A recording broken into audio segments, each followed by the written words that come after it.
Bom dia, boa tarde, boa noite, pessoal. Espero que vocês estejam bem. Na aula de hoje eu vou iniciar com vocês o estudo da ondulatória, tá? Então aqui nós vamos introduzir o conceito de onda, o que é uma onda, né? As classificações e parâmetros importantes para a gente poder definir ela e, por fim, mostrar a equação fundamental da ondulatória. Então, bora lá. Gente, a ondulatória ela está muito presente no nosso dia a dia e de diferentes formas. Tá? Ela está no som que a gente ouve, ela está no vibrar das cordas da guitarra e do violão, ela está na internet que a gente usa, ela está no aquecimento dos alimentos que a gente faz no micro-ondas, ela está no momento que a gente assiste TV, que a gente ouve rádio, enfim. Eu acho que já deu para vocês verem, né, que entender os fenômenos ondulatórios permitiu que a ciência avançasse, né, e que isso trouxesse grandes aplicações aí para o nosso dia a dia. Mas não é só isso, né? A gente tem também fenômenos naturais que estão relacionados à ondulatória. Tá? Eu gosto bastante aí de dar como exemplo a queda de um raio. Tá? Essa descarga elétrica muito intensa, né, como essa da foto, ela dá origem a dois fenômenos ondulatórios. O relâmpago, tá? Que é esse clarão, e algum tempinho depois o trovão, que é o som. Então a luz do relâmpago ela é uma onda eletromagnética que viaja à velocidade da luz, que é de cerca de 300 mil quilômetros por segundo. Já o trovão é a onda sonora que viaja no ar a uma velocidade aí de aproximadamente 340 metros por segundo. Então, por conta dessa diferença de velocidades, a gente ouve o trovão um pouquinho depois de ver a queda do raio, né, o relâmpago.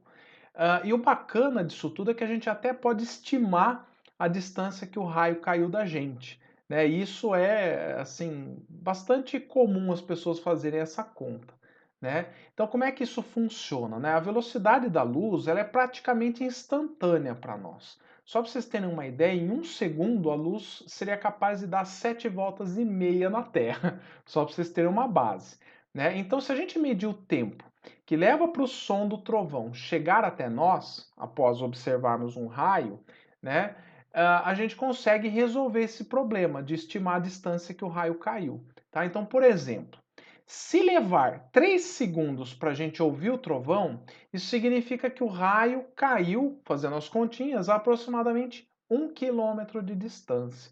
Legal, né? Bom, mas a nossa aula vai além disso, né? Então agora vamos entender um pouquinho mais sobre as ondas e os seus parâmetros importantes. Então vamos começar pela definição, né? Uma onda é uma oscilação que se propaga pelo espaço, transportando energia sem o transporte de matéria. Esse GIF aí, ele mostra uma onda se propagando numa corda, né? E veja que cada ponto da corda sobe e desce e retornando à altura inicial.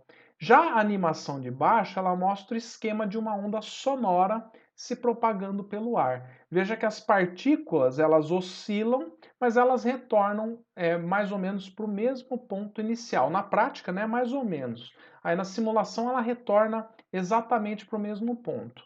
O ponto que eu quero chegar aqui é que em ambas, o que está se propagando é a energia e não a matéria.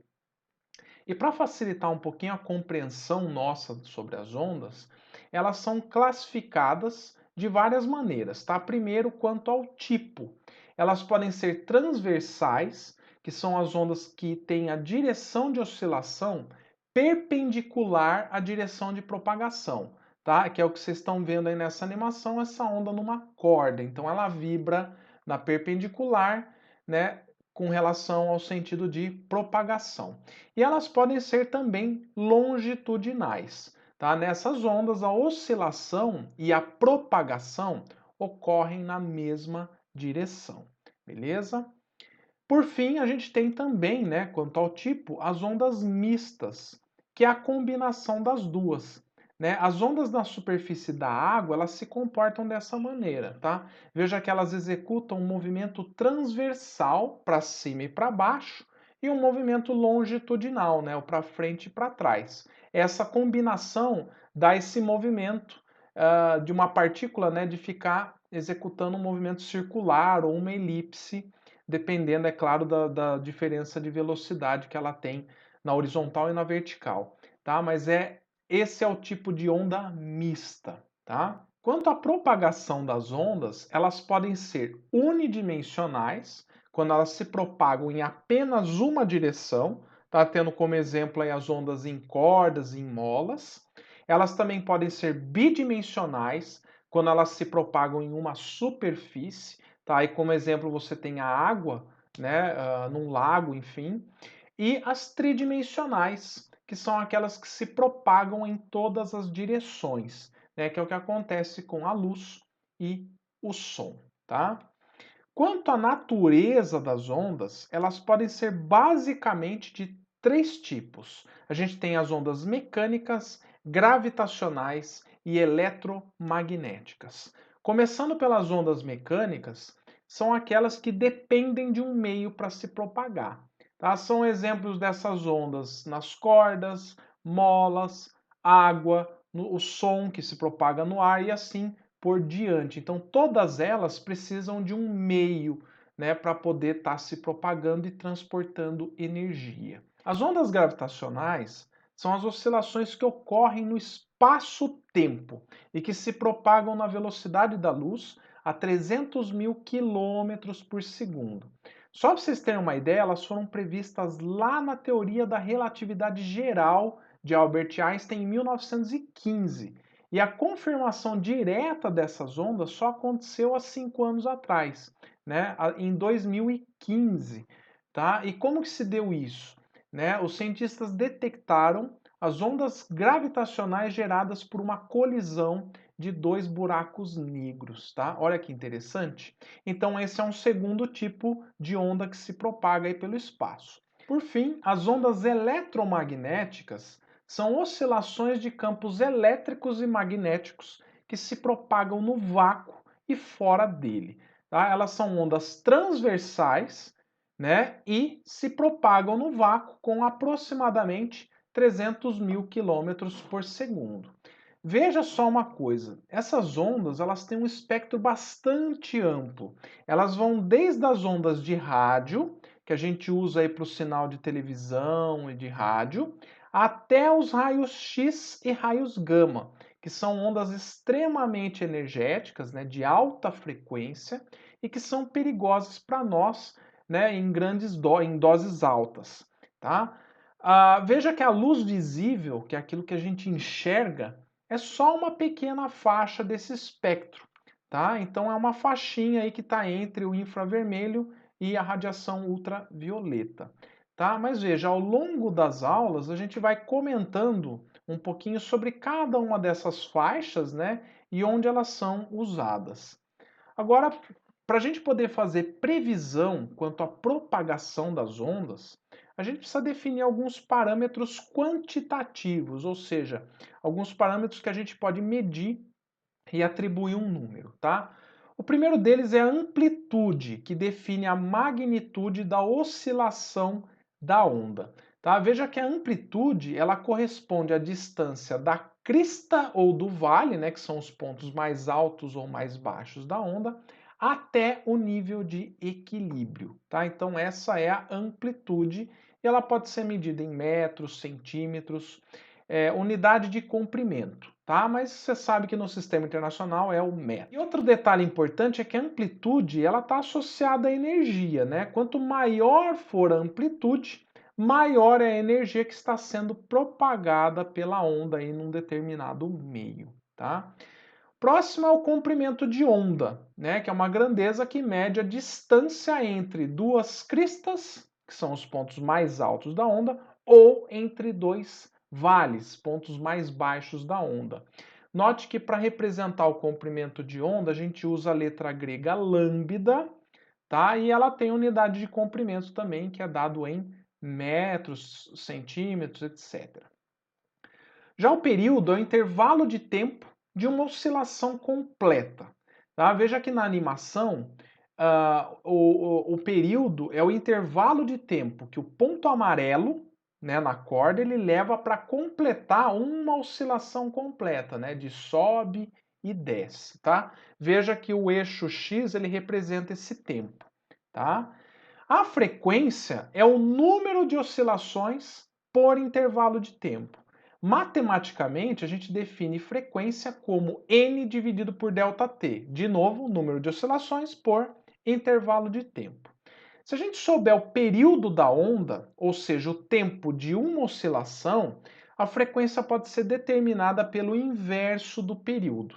Tá? E aí, no sistema internacional, a unidade de frequência é o Hertz, que na verdade é 1 dividido por segundo. Então vamos entender.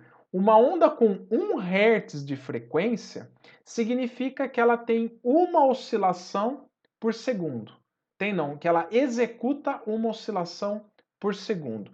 Veja na figura aí que quanto maior a frequência da onda, mais oscilações você observa para um mesmo intervalo de tempo e menor é o comprimento de onda. Né? Então veja aí na onda de baixo que a onda dela tem um comprimento pequenininho, então ela tem uma frequência elevada.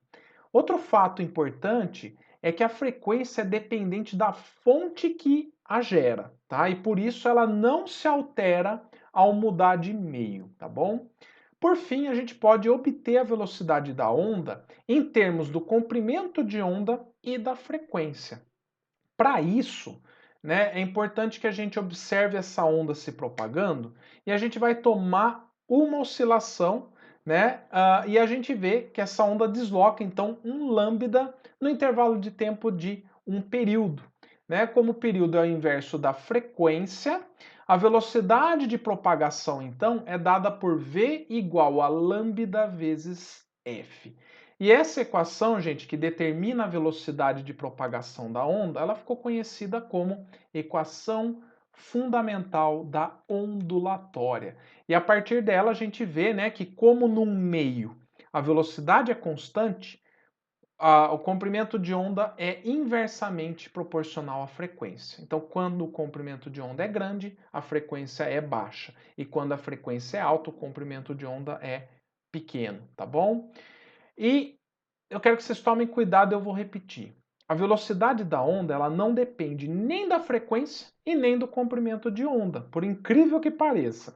A velocidade da onda, ela depende das propriedades do meio em que ela está se propagando. Tá? Especificamente depende da densidade e da elasticidade. Eu quero que vocês vejam aí na tabela abaixo a velocidade de propagação de algumas ondas mecânicas em diferentes meios. E aí vocês observam logo de cara, né, que a velocidade de uma onda como o som se propaga a 340 metros por segundo no ar. Tá? E na tabela a gente vê que em meios sólidos e líquidos, a velocidade ela tende a ser maior.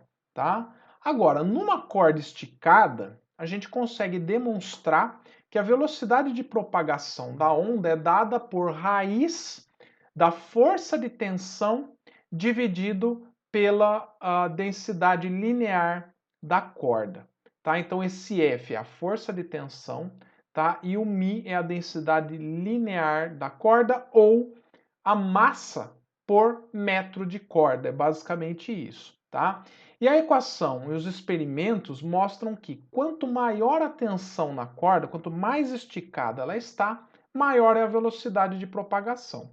E quanto maior a densidade, ou seja, maior a massa por unidade de comprimento, menor tende a ser a velocidade de propagação da onda na corda. Tudo bem? Então, pessoal, é isso, a parte teórica, tá, dessa aula. Então, vamos aos exemplos desta aula. No mundo em que vivemos, estamos rodeados de fenômenos físicos. Um desses fenômenos são as ondas, nas quais vivemos imersos, seja através do som, da luz, dos sinais de rádio e televisão e assim por diante. Com base nos seus conhecimentos sobre ondas e sobre a propagação delas em meios elásticos, analise as afirmativas abaixo. 1. A velocidade de propagação de uma onda não se altera quando ela passa de um meio para o outro. Bom, como é para dizer o que é correto ou falso, né? Então essa aqui a gente já vê que é falso. Porque a velocidade de propagação ela depende do meio. Se você muda de meio, se a onda muda de meio, a velocidade muda. 2. Nas ondas longitudinais, as partículas do meio vibram na mesma direção de propagação da onda. Verdade, né? A gente viu lá no comecinho da aula. 3. A frequência de uma onda não se altera quando ela passa de um meio para o outro. Verdade, a frequência ela depende da fonte. Então lembra assim, F de frequência, F de fonte, tá? 4. O som é uma onda eletromagnética, pois se propaga no vácuo. Falso. O som é uma onda mecânica, depende de um meio para se propagar, então no espaço sideral ela não se propaga, tá bom? Fiquem atentos a isso. 5. As ondas eletromagnéticas são sempre do tipo transversal. Verdade, nós comentamos isso lá atrás. Então, verdadeiras as afirmações 2, 3 e 5. Isso nós temos no item C de cachorrão. Próximo exemplo. Conforme a figura abaixo, uma onda se propaga em um meio unidimensional com frequência de 4 Hz. Determine a amplitude e comprimento de onda, o período e a velocidade da onda. Bom, gente, de novo, não custa frisar, né? Uma frequência de 4 Hz significa 4 oscilações por segundo. Que fique bem claro isso para vocês, tá? Então, para a gente descobrir aí a amplitude e comprimento de onda, basta a gente olhar para a figura. Cada quadradinho mede 1 centímetro. Então, veja, o comprimento de onda é a distância entre duas cristas, por exemplo. Né? E se você contar os quadradinhos, verá que tem 16 quadradinhos, então 16 centímetros. Já a amplitude é a distância do ponto de equilíbrio até a crista, por exemplo. Então, isso resulta aqui em 3 quadradinhos, 3 centímetros.